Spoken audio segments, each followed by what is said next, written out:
10 o'clock, we were ordered ashore with all our equipment, including 40 rounds of ammunition, and with our knapsacks and haversacks and canteen. And almost everyone had an extra suit of clothes, and our overcoats and haversacks were filled to the top with hardtack.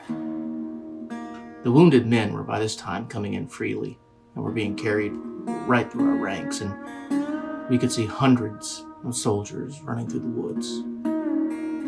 We started on the double quick in the direction of the heavy firing, and the woods were full of infantry, cavalry, artillery, and all arms of the service were flying toward the river in countless numbers. Men yelled as they passed us, "Don't go out there. You'll catch hell. We're all cut to pieces. We're whipped." The enemy opened up on us with artillery at close range, using grape and canister and shell and all manner of deadly missiles.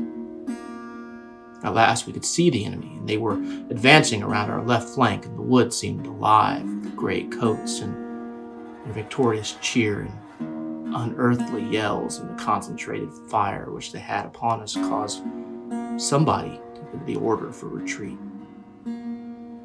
As we started down the ravine, a wounded rebel caught me by the leg as I was passing, and looking up at me said, "My friend, for God's sake, give me a drink of water."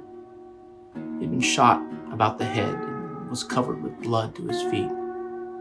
I at once thought of that command, "If thine enemy thirst, give him drink," and I halted and tried to get my canteen from under my accoutrements, but I could not. And I pulled away from him and said, "I've not the time to help you.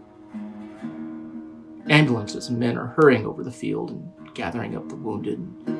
The surgeons are cutting off the arms and legs, and burying parties and details are out burying the dead this evening. The terrible rain of last night has filled the ground with water. The trees are just bursting into leaf, and the little flowers are covering the ground, but their fragrance is lost in the pall of death which has settled down on this bloody field. This is the valley and the shadow of death."